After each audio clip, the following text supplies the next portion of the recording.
Hello everyone, welcome again. आज इस video में हम करेंगे इवेल्युएशन ऑफ सोलो मॉडल, यानी अभी तक हमने जो भी सोलो मॉडल में किया है उसको थोड़ा इवेल्युएट करेंगे। एक कंक्लूजन टाइप का ये वीडियो है, लेकिन बहुत इंपॉर्टेंट है। हो सकता है इससे आपके और भी कुछ डाउट्स जो आपके मन में रहे हों सोलो मॉडल को लेकर, वो भी क्लियर हो जाएं और आपको ये पता लग जाए कि सोलो मॉडल किस तरीके से ग्रोथ और डेवलपमेंट के क्वेश्चंस का आंसर देता है। जैसे अगर हम बात करें जो हमने अभी तक पढ़ा है, पहली चीज तो यह है कि सोलो मॉडल अपील करता है तीन बेसिक चीजों पर। पहला है डिफरेंसेस इन इन्वेस्टमेंट रेट्स, दूसरा है पॉपुलेशन ग्रोथ रेट्स और तीसरा है एक्सोजेनस डिफरेंसेस इन टेक्नोलॉजी। इनके बेसिस पर यह एक्सप्लेन करता है कि किस तरीके से पर कैपिटा इनकम में डिफरेंसेस रहता है।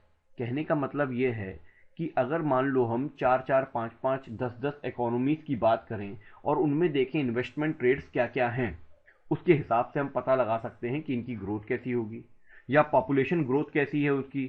जैसे हमारे इंडिया की पॉपुलेशन ग्रोथ बहुत तेज है, चाइना की है, तो वहां पर ग्रोथ कैसी होगी, या वो इलाके या वो एरिया जहां पर टेक्नोलॉजी का ज्यादा सहयोग है वहां ग्रोथ कैसी होगी।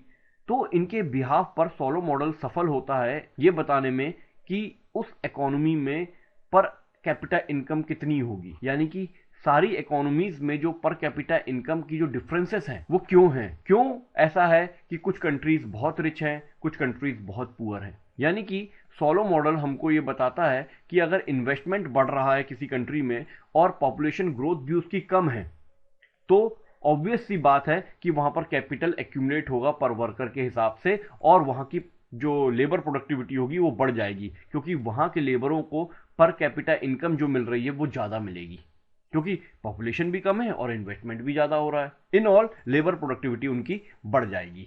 ये क्वेश्चन का आंसर सोलो मॉडल में मिलता है। दूसरी तरफ एक और क्वेश्चन आता है कि क्यों ये ग्रोथ सस्टेन रहती है सोलो मॉडल में। ये इकोनॉमिस्ट ने क्वेश्चन किया था कि किस तरीके से ग्रोथ सस्टेन हो सकती है, यानी कि मेंटेन हो सकती है, यानी कि कांस्टेंट रह सकती है। जिसका आंसर हमने देखा था कि टेक्निकल प्रोग्रेस है। ये टेक्निकल प्रोग्रेस भी कई प्रकार की होती हैं जो मैं पहले डिस्कस कर चुका हूं डिटेल में, हिक्स, हेरोड और सोलो की भी, जो मैं बेसिकली थोड़ा थोड़ा अभी भी आगे डिस्कस करूंगा। तो जब बिना टेक्निकल प्रोग्रेस वाला सोलो मॉडल हमने देखा तो उसमें हमने ये देखा था कि पर कैपिटा इनकम सीज हो जाती है, जो कि diminishing return to capital show करती है।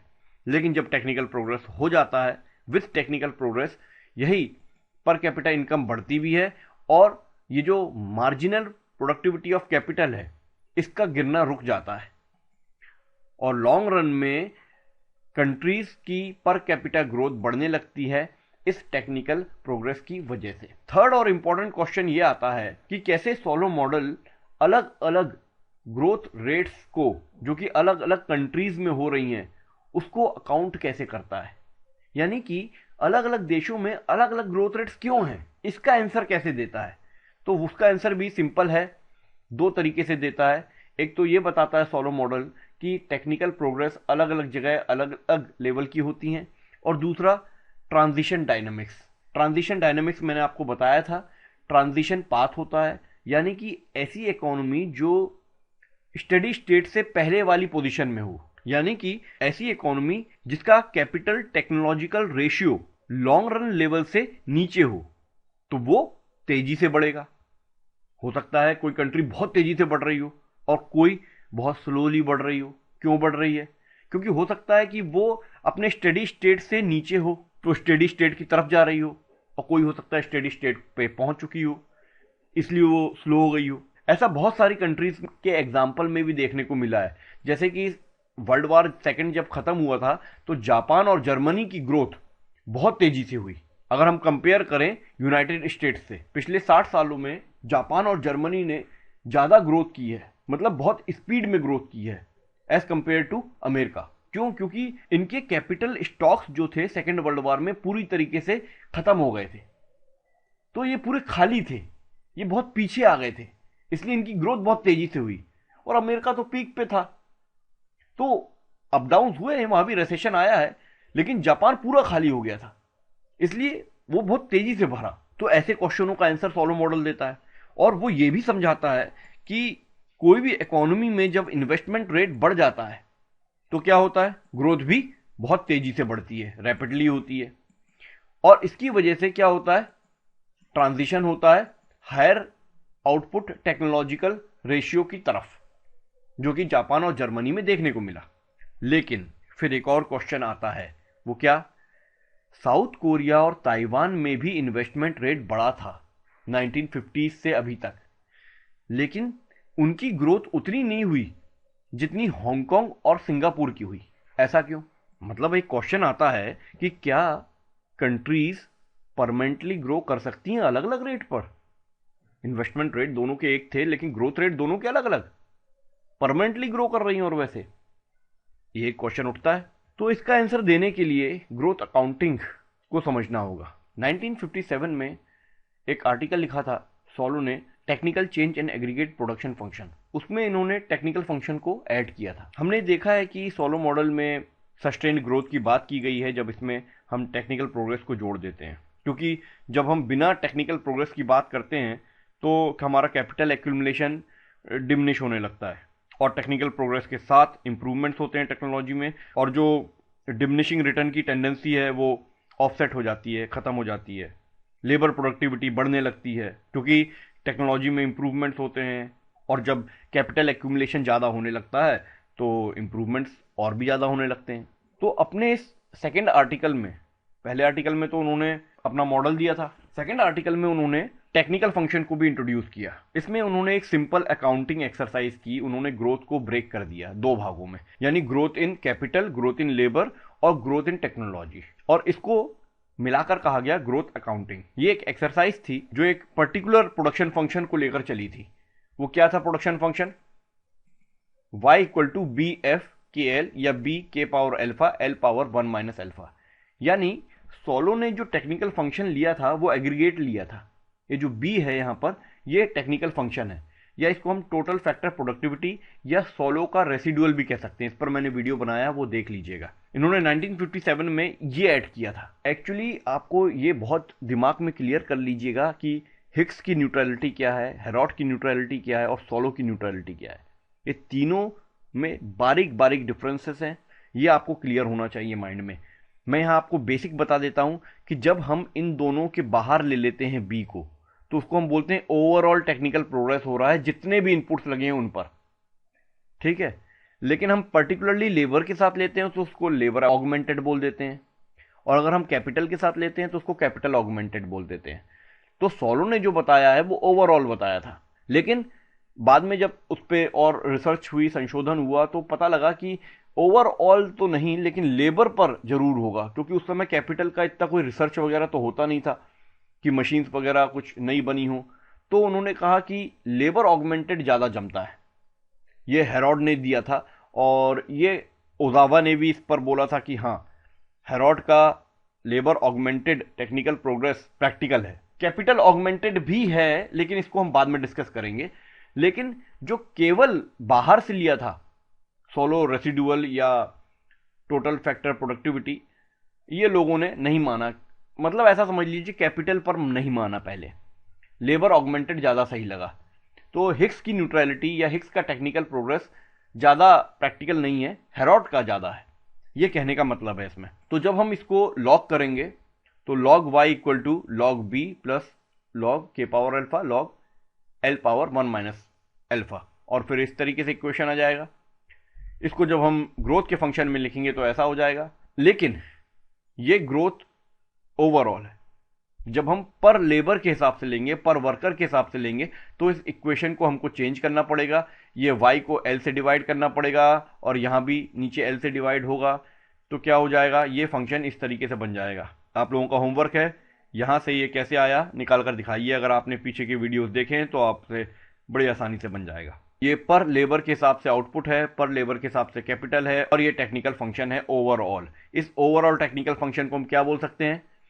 टोटल आउटपुट ग्रोथ जो हो रही है y dot upon y is equal to capital growth plus labour growth. इस इक्वेशन में देख रहे हैं हम अभी, इस वाले में जहां लेबर था, प्लस टी एफ पी या M F P, total factor productivity या मल्टी फैक्टर प्रोडक्टिविटी ग्रोथ, ये b डॉट अपॉन बी। यानी आउटपुट ग्रोथ इन तीनों का वेटेड एवरेज है। इस इक्वेशन को सोलो के जो फॉलोअर्स थे उनमें से एडवर्ड डेनिसन और डेल जॉर्गनसन ने यूज किया है ये समझने के लिए कि ग्रोथ के सोर्सेस क्या हो सकते हैं आउटपुट में। लेकिन जब हम ये वाला इक्वेशन देखें जिसमें हमने पर लेबर के हिसाब से लिया है, ये हमारा इक्वेशन है क्योंकि हम पर लेबर के हिसाब से ही अपना काम करते हैं, यानी हमारा जो ग्रोथ रेट निकलता है, आउटपुट पर वर्कर निकलता है, और उसको हम दो भागों में डिवाइड कर लिए हैं, कैपिटल पर लेबर और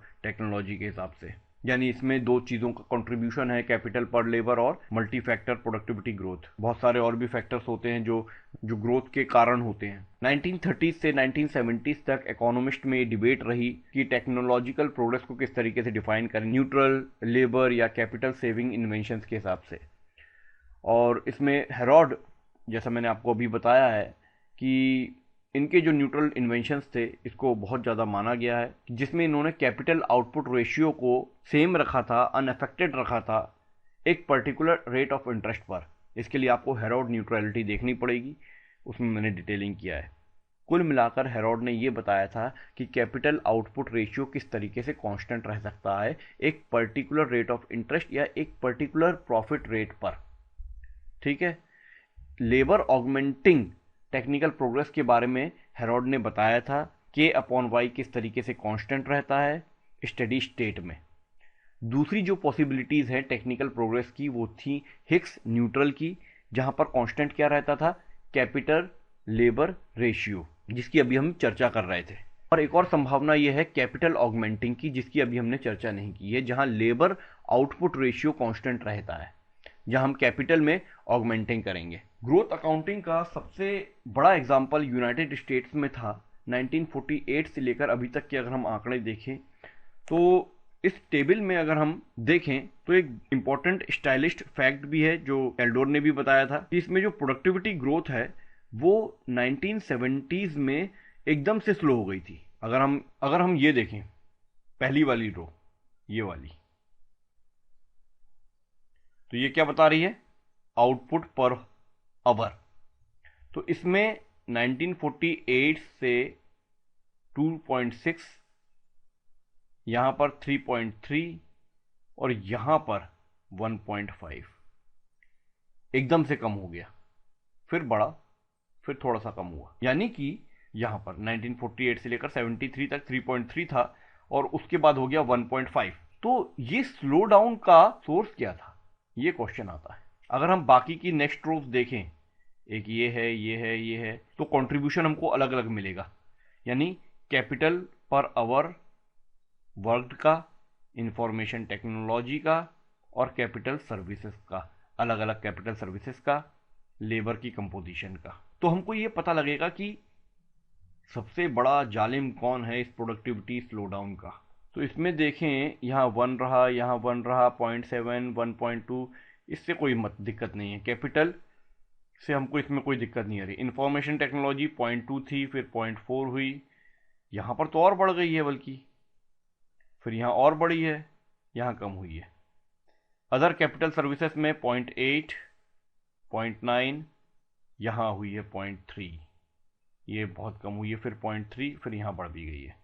लेकिन लेबर कॉम्पोजिशन ये बिल्कुल एक जैसा रहा, लगभग। मल्टी फैक्टर में अगर हम देखें तो मल्टी फैक्टर प्रोडक्टिविटी हमको बता रही है सबसे बड़ा घपला यहीं पर हुआ है। यानी 1.4 से आया पहले 2.1 और उसके बाद एकदम से स्लो हो गया 0.6। यानी इस ग्रोथ अकाउंटिंग से हमको समझ में आता है कि जो मल्टी फैक्टर प्रोडक्टिविटी है, यानी कि हमारा जो हमने अभी बी लिया था MFP, मल्टी फैक्टर प्रोडक्टिविटी या टोटल फैक्टर प्रोडक्टिविटी, ये रिस्पॉन्सिबल थी इस स्लो डाउन की। इस तरीके से ग्रोथ को अकाउंट किया गया अलग अलग तोड़ के, और इस मल्टी फैक्टर प्रोडक्टिविटी के स्लो डाउन का कारण भी बताया गया। ये बोला गया कि हो सकता है कि एनर्जी के प्राइसेस 1973 में बहुत बढ़ गए हों, यानी फ्यूल वगैरह के, इसकी वजह से स्लो डाउन हो गया हो ये। लेकिन इस एक्सप्लेनेशन में सबसे बड़ा एक प्रॉब्लम ये है, तो 1980s में भी जब ऑयल शॉक्स वगैरह आया था तब क्यों नहीं हुआ ऐसा। दूसरा एक्सप्लेनेशन ये हो सकता है कि लेबर फोर्स की कॉम्पोजिशन को चेंज किया गया हो, यानी मैन्युफैक्चरिंग यूनिट से सर्विस सेक्टर की तरफ शिफ्ट किया गया हो लेबर्स को, तो इसकी वजह से प्रोडक्टिविटी ग्रोथ में थोड़ा फर्क पड़ा हो। ये एक्सप्लेनेशन थोड़ा बहुत समझ में आता है, हाँ हाँ ऐसा हो सकता है, क्योंकि मैन्युफैक्चरिंग यूनिट में क्या होता है, हाई लेबर प्रोडक्टिविटी की जरूरत पड़ती है, और सर्विस सेक्टर में क्या होता है, लो लेबर प्रोडक्टिविटी की जरूरत पड़ती है। तो आपने हाईली क्वालिफाइड लेबर्स हो सकता है वहां शिफ्ट कर दिए हो, इसकी वजह से प्रोडक्टिविटी डाउन हो गई हो।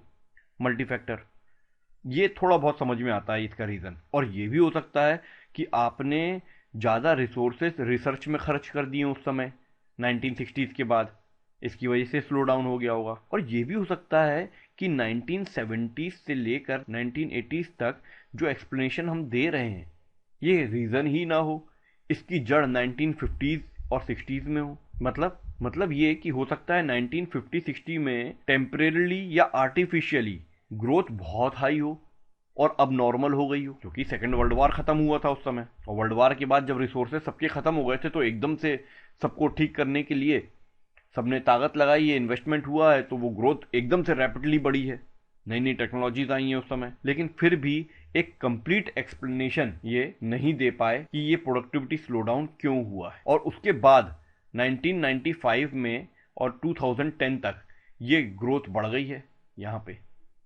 2.9 और 2.7 हो गई है। यानी ये वो पीरियड था जिसको हम न्यू इकोनॉमी कह सकते हैं। ये क्यों कहा गया ऐसा, क्योंकि यहाँ पर मल्टी फैक्टर प्रोडक्टिविटी एकदम से बढ़ गई थी। 1.5 0.6 से 1.5 हो जाना, यानी 100% से भी ज्यादा बढ़ जाना बहुत बड़ी बात है। यानी पहले वाली 2.1 के लगभग आसपास पहुंच जाना। अब कुछ लोग बोलते हैं ये जो राइज हुआ है ये इंफॉर्मेशन टेक्नोलॉजी की वजह से हुआ है, आईटी की वजह से। देखें, हाँ बिल्कुल सही बात है, 0.4 थी और कितनी हो गई, 0.9 हो गई। ये सबसे बड़ा रीज़न रहा, कई लोग बोलते हैं इसकी वजह से ये ग्रोथ देखने को मिली है। और आजकल रिसेंटली जो इकोनॉमिस्ट हैं वो सजेस्ट करते हैं कि जो आईटी सेक्टर है उन्होंने कंप्यूटर्स वगैरह जो यूज़ किए हैं, दोनों का सहयोग रहा है इस प्रोडक्टिविटी ग्रोथ में।